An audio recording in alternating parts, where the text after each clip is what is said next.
Ginger Minj, because apparently I don't know what was going on, but apparently Ginger Minj shows violence amongst her All Stars 10 fan or peers, I should say. And it's been getting messy. Everybody's had discourses on it. Mistress Isabel Brooks had Georges on her show this week, and I cackled over that video. We're going to get into what they had to say about that. Also, Monet Exchange jumped on the line and was giving her opinion. Like, everybody's got an opinion on this tea, and including me. That's what we're going to talk about over. So it's like, there was the other day, all of a sudden I saw Aja was going in on her, and I have the clip of Aja saying what she had to say about Ginger, and I'm like, what the hell is going on? And I didn't even know what the whole point of it all was, but apparently it all started with her going on Kelly Mantle show. Shout out to Kelly Mantle, because when she be doing her little opening, hello, I'm Kelly Mantle. Hello, I'm Kelly Mantle. Like when she does that soft southern thing, it be cracking me up the way she does a little thing. And then there's like that wind chiming type sound that goes in when you watch it. If y'all have not watched Kelly Mantle's show, definitely check it out. That is a funny ass show. But anyway, and she does good interviews, because I know a lot of these Drag Race girls be getting all lost in the shuffle or whatever. But Kelly Mantle is definitely someone y'all need to be paying attention to. But apparently her going on that show and doing an interview, it got everybody started over there in All Stars 10, because Ginger Minj was like, well, none of the girls was giving her. They were. I guess she was saying in so many ways they were being fake for the cameras and that sort of thing. So without further ado, let's get into the overall tea of it all. So, the RuPaul's Drag Race All Stars 10 girls are beefing with the season's winner, Ginger Minj, and it's getting a little messy. Now, Ginger, as y'all know, was crowned the winner of All Stars 10 earlier this year, and it always been a somewhat controversial win. And months on, the drama around All Stars 10 continues. So the beef appears to have started when Ginger appeared, as I said, on Kelly Mantle's show. The episode debuted on Christmas Eve, saw Ginger discuss getting a call to go on All Stars. Now, here's the thing. Shout out to some of y'all over there, because I had to dig this up. Shout out to Meg Valor over there on Twitter. Because when I found this clip of they put together, it was like Ginger out here lying. And the shady part of it is that when Mistress had Georges on the show, on her show, you haven't seen it, watch that video on Mistress's channel. They went and called Bosco and asked her, because apparently Georges said that Ginger was being fake. Like they wasn't really keying with each other during the show. But once they got close to the finale, when it was just them two as being the top, like they were going to be going head to head for the crown, then Ginger was kind of putting a hand in hers, being like, oh, I knew it was going to be us two at the end. But apparently, according to Georges, she said the same thing to Bosco when they was outside smoking a cigarette. So you was playing both sides of the situation. This is according to Georges. That's what she said. So I'm going to take her word for it, because they was in the trenches together. So, and they even called up Bosco on the phone and was like, just let you know you on the live, you being recorded. And they were like, is Ginger a liar? And they went on to say like, she is. But I have the clip, because Ginger remember when they did the thing with Entertainment Weekly, where Ginger was talking about how she first how she got the call at Drag Race. She said it because she was on tour with Denali. And then when she got on Kelly Mantle's show, she said something completely different. Well, hold on, because I come with a receipt. So we're going to play that clip, and then we're going to come back and talk. Please hold. The funniest thing was when Denali and I got the call to do it, we were working a cruise together. Oh, really? So both of us at the show that night were just like in our head, in our own world. And I was like, girl, you okay? And she goes, yeah, are you okay? Word. And I said, yes, but how okay? And she said, I'm really okay. So then we went and smoked and talked about some things. Okay, so that's what she said there. Now she went on Kelly Mantle's show with a whole new body and no shade. When I saw Ginger Minj, it took me a minute to realize it was her. Because when I did the Drag Race season 18 red carpet situation, when she walked in, the face was beat, but she wasn't in full geesh. And when I saw her, I was like, is that a bag of chips? Like I was sitting there and I was like, bag of chips walking in. So I was telling to my friend. Then when she got fully dressed, I realized it was Ginger. Some people out here said that don't even look like Ginger. That looks like a Pandora box. I was like, y'all are shady. Out there saying that she looked like Pandora box. I mean, I like Pandora, but Just saying. But anyway, let's get to the other clip where she said something completely different over there on the Kelly Mantle show. Now, please hold for that. I really thought I was going to die. Wow. And I didn't know if there was anything else for me. Interesting, yeah. So as I was like wallowing in my self-pity, just kind of laying there day after day, just waiting for whatever worse to happen was going to happen, I got the phone call to come back. That is wild. It would happen it just always happens out when of you're the at blue. lowest. I was. So there's that. So apparently the story done changed. I can't with that somber ass music though. So then with all that being said, you know, she basically said all of that stuff. And then, you know, about how she was going to die. And then she said she didn't feel supported by her castmates and the fans' criticism of All Stars 10, and said that the only people that really like checked in on her was Mistress Isabel Brooks and Lydia Butthole Collins. So I do have that clip. Now let's go over to Kelly Mantle's channel and let's play that clip. It probably did rewind a little bit because, you know, when I be having stuff waiting for a minute, the thing wants to refresh. Hopefully it won't start playing ads in the middle of it, but let's play the clip and then we'll come back and talk. Here's receipt number 3. Please hold for that. But you can't force them. No, you know, not at all. So I got that phone call because that happened at a time that you were probably not even thinking about it, or at least I genuinely thought I was going to die. I thought that was the end of my time. Wait, did it rewind? Because it was like, it was at the, wait, hold on. I think it went way back too far because I think it was around the 30-minute mark. Where file your taxes 100% free. Now I knew it was going to play an ad. In a safe space where I could be vulnerable with them and I could share this experience. Hold on. As a guest judge. Oh, really? Yeah. And it was, he was still hanging out. It's about Santino. How new. But when it aired, people at the time were like, oh my God, what is this? This isn't Drag Race. This is terrible. Yeah, they didn't want the change. But it has like aged like a fine wine. Takes time to marinate. Takes time to marinate. Mistress Isabel Brooks. A real one. A real one? She's a real one. Like, okay, here's the tea. Y'all want to talk about All Stars 10 and how I have been treated. A lot of the girls in person on All Stars 10 were very kind to my face, were very supportive of me in the room. Yeah. To the point where I felt like I was in a safe space where I could be vulnerable with them and I could share this experience. And then once it started airing, they just started one by one kind of defecting and going, oh, I can get more traction on this post if I trash Ginger, or if I say this about her, or I'll wait until next week and then I'll say this. And Mistress Isabel Brooks is one of 2. Lydia is the other one, who every single week that I was on that television show would call me or text me and tell me, bitch, you looked great. You were amazing. You deserved this. Fuck what people are saying. Or they would call and check up on me. She'd be like, there's a lot of discourse going on. How are you? Interesting, yeah. So whatever the season itself was, which it was difficult being in that situation with Mistress, there are moments in that first Untucked for Snatch game where I literally dissociate. I go to another place, and to the point where something happened that has never happened to me on Untucked ever. They yelled cut to come and check to see if I was okay. Really? And I was like, I'm good. But Mistress was like hammering me right there. Like, no, name him. Say who you think is in the bottom. Say. Right. And I just disassociated. I had promised myself that I wasn't going to worry about anybody else but me this time, because in pageants and in auditions for movies and theater or in Drag Race in the past, I've been so focused on what other people are doing that I lose focus of me. And this time I was like, just don't do it. And so I completely dissociate. Tune that out. Well, and not get involved. Yes, but it's not always the healthiest thing. And I'm working on that. Well, it's not, for but sure. It kept you like eye on the kept me prize. focused, Yeah, for sure. Exactly. But it also kind of put me into this mental place where I had to struggle to get back to making TV.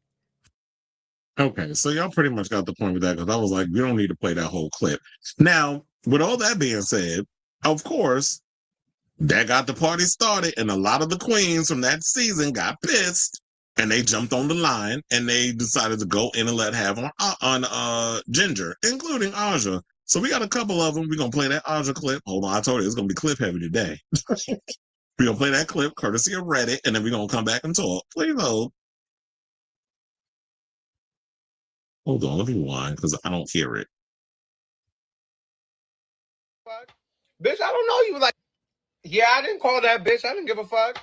Bitch, I don't know you like that. Fuck, I look like calling you. Like, so you upset because people wasn't calling you to check in on you? Girl, who the fuck checked in on me? You a bitch ass didn't check up on me? So you didn't. Be real. Be real. Be real. Nobody was checking in on you because you wasn't checking in on anybody else either. So that's what she said. It's like, yeah, why am I going to check up on somebody that's not checking up on me? Like, we not cool like that. And that's that real New York type ish, that how we are. It's like, I'm not going to jump on the line and call you out and be, trying to give you encouragement when you wasn't giving that to me. We were not even cool like that in real life. So when you sit there and talking about that we being a certain way on TV, okay, I'm going to play the game because I'm on TV, but also I'm not going to be fake and try to act like we good Judies when you're not giving me that same type of energy in real life. So now Aja wasn't the only one that came out against her. Diabetica also came out against Ginger. Now, according to Ginger's interview with Mantle on Friday, Diabetica, who also was on All Stars 10, said, I call bullshit. Daya said multiple girls have reached out to Ginger. She also said she stopped reaching out because every conversation that was had always ended up only being about you. Now, in a follow post, Daya added, don't try to act like no one had your back. I think people just started to get tired of your pity party. All Stars 10 Georges she got on the line just so she could chime in on this shit. So now Georges reactivated her Twitter account to add, you literally had her back. You literally had her back.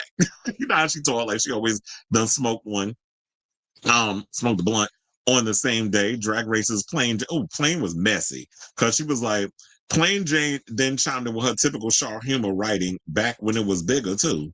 Talking about her big back. Now, Acid Betty, the other Betty, later reshared Daya's message, adding ditto on Instagram.